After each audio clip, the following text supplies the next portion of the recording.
ओम नमः सिद्धेभ्य नमो जुनाणम। सभी को सादर जय जिनेन्द्र। सोनगढ़ संदेश में आप सभी का स्वागत है। आज हम जानेंगे कि इस सोनगढ़ संदेश में भगवती आराधना जी ग्रंथ के आधार से क्या वर्णन आया है, जो आचार्य शिव कोटि शिवार्य द्वारा लिखा गया। ये बहुत ही सुंदर ग्रंथ है। इसमें संलेखना किस प्रकार से ली जानी चाहिए, कब ली जानी चाहिए, इस प्रकार पूरा वर्णन यहाँ पर बहुत ही क्लियर और विस्तार रूप से दिया गया है। इस ग्रंथ में आचार्य देव ने 17 प्रकार के मरणों की चर्चा की है और उसमें से सबसे उत्तम जो मरण होता है उसे कहते हैं पंडित मरण। इस प्रकार उत्तम मरण किस प्रकार से होता है, जघन्य मरण किस प्रकार से होता है, इस प्रकार बहुत ही सुंदर वर्णन किया गया है। क्योंकि देखिए, जिसका जीवन है उसका मरण भी निश्चित है। जो जन्म लेगा उसका मरण भी होगा ही होगा, लेकिन कौन अपने मरण को उत्कृष्ट बनाता है जिससे उसके जन्म मरण का अभाव हो जाए, यह महत्वपूर्ण बात है। तो इस प्रकार हम अपने जीवन को कैसे उत्कृष्ट बनाकर मरण को उत्कृष्ट बना सकते हैं, ऐसी सुंदर चर्चा इस महान ग्रंथ में की गई है। अभी अष्टानिका का अंतिम दिवस है और इस जो हमने पूर्व में 8 दिनों से जो हमारी विशुद्धि की वृद्धि हुई है, प्रतिदिन पूजन पाठ अभिषेक, इन सब से जो हमारा एक क्रम, नियमित क्रम बना, उस विशुद्धि के साथ अब आज जो हम यहाँ पर चर्चा करेंगे वो कैसी करेंगे, तो अपने जीवन को कैसे समाधि मरण पूर्वक उसका त्याग करना चाहिए, उस विषय पे चर्चा होगी यहाँ पर। तो देखते हैं इस संदेश में क्या लिखा है। जन्म मरण रूप है जल का समूह जिसमें, और दुख परिक्लेश शोक रूप है। लहरियाँ जिसमें ऐसे संसार समुद्र को सम्यक दर्शन, सम्यक ज्ञान, सम्यक चारित्र, सम्यक तप रूप चतुरंग नाव द्वारा तिरते हैं। इस प्रकार पंडित मरण द्वारा समस्त दुखों का नाश करते हैं और आराधना के प्रभाव से निर्विघ्न होकर सर्वोत्कृष्ट निर्वाण को प्राप्त हुए हैं। यहाँ पर देखिए क्या बात करी है। जन्म मरण रूप है, जो जन्म है वो कैसा है, मरण रूप है। जल का समूह है और जिसमें दुख परिक्लेश शोक सब कुछ है। लहरियाँ हैं जिसमें कैसी, तो सुख और दुख की। क्यों? क्योंकि संसार में कैसा है, दुख ही दुख भरा है। सुख तो हमें ऐसा आभास मात्र होता है कि भाई पंचेंद्रिय के विषयों की जिसका हमें इच्छा हो रही है, उस इच्छा की पूर्ति होने लगे तो हमने उसको सुख की कल्पना कर ली है। लेकिन वास्तव में देखें तो इच्छा की कभी पूर्ति होती नहीं है, क्योंकि एक इच्छा पूरी होने नहीं लगेगी और दूसरी इच्छा उससे पहले ही उत्पन्न हो जाती है। इसी प्रकार जो प्रतिपल इच्छाओं की उत्पत्ति है वही दुख का कारण है। इसलिए संसार में कहीं भी सुख नहीं है, एकमात्र दुख ही दुख है।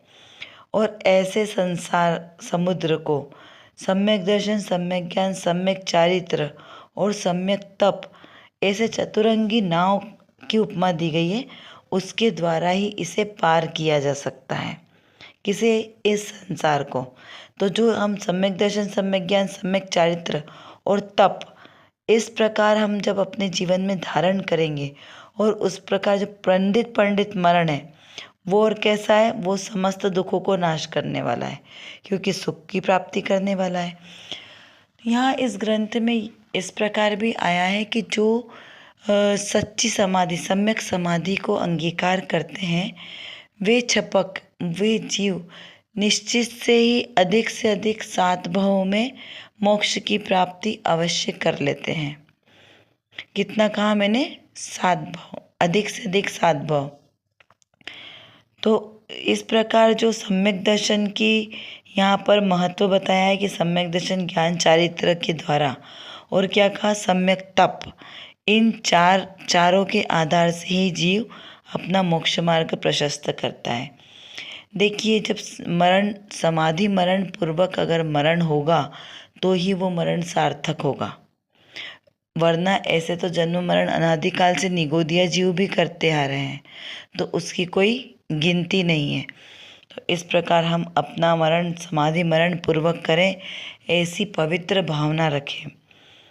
चलिए, आज हम अब इसके बाद जो सोनगढ़ रत्न कणिका है वो देखते हैं कि रत्न कणिका में और क्या विशेष बात आई है। रत्न कणिका में एक श्रोता का प्रश्न है कि स्वद्रव्य आदरणीय है, उसी प्रकार उसकी भावना रूप निर्मल पर्याय को भी आदरणीय कहें।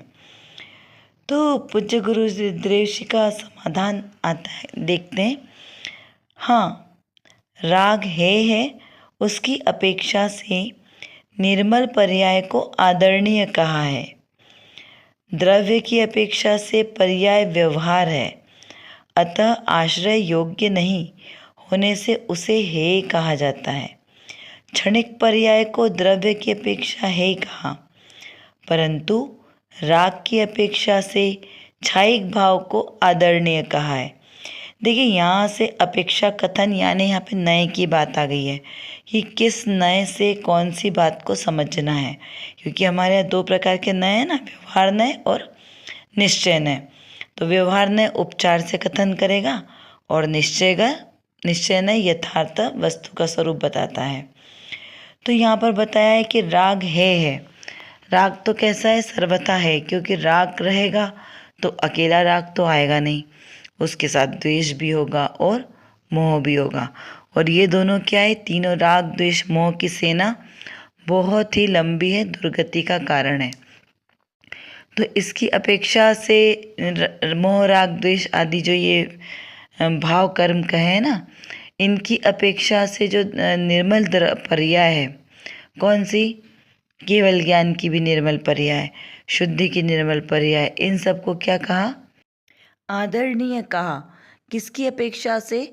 तो द्रव्य की अपेक्षा से। यहाँ पर आदरणीय इसलिए कहा पर्याय को भी, क्योंकि जो मोह राग द्वेष की पर्याय वो तो कैसी है? अशुभ राग है, विकार भाव है आत्मा का। लेकिन निर्मल पर्याय स्वभाव से उत्पन्न होने वाली है, केवल ज्ञान की निर्मल पर्याय, इसलिए उसको यहाँ पर क्षणिक आदरणीय कहा है।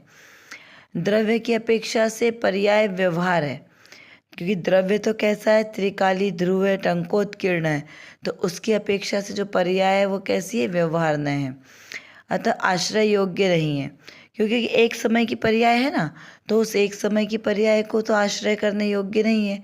त्रिकाली पर्याय हमेशा, त्रिकाली जो द्रव्य है वही सदा आश्चर्य करने लायक होता है, तो उसकी अपेक्षा से यहाँ पर उसको आदरणीय कहा है। क्योंकि जो अशुभ पर्याय निकले उससे तो जो निर्मल पर्याय में से प्रति समय कौन कौन सी निकल रही है? ज्ञान गुण की, ज्ञान ज्ञान ज्ञान ज्ञान की ही पर्याय निकल रही है, तो इस अपेक्षा से उसको आदरणीय कहा है।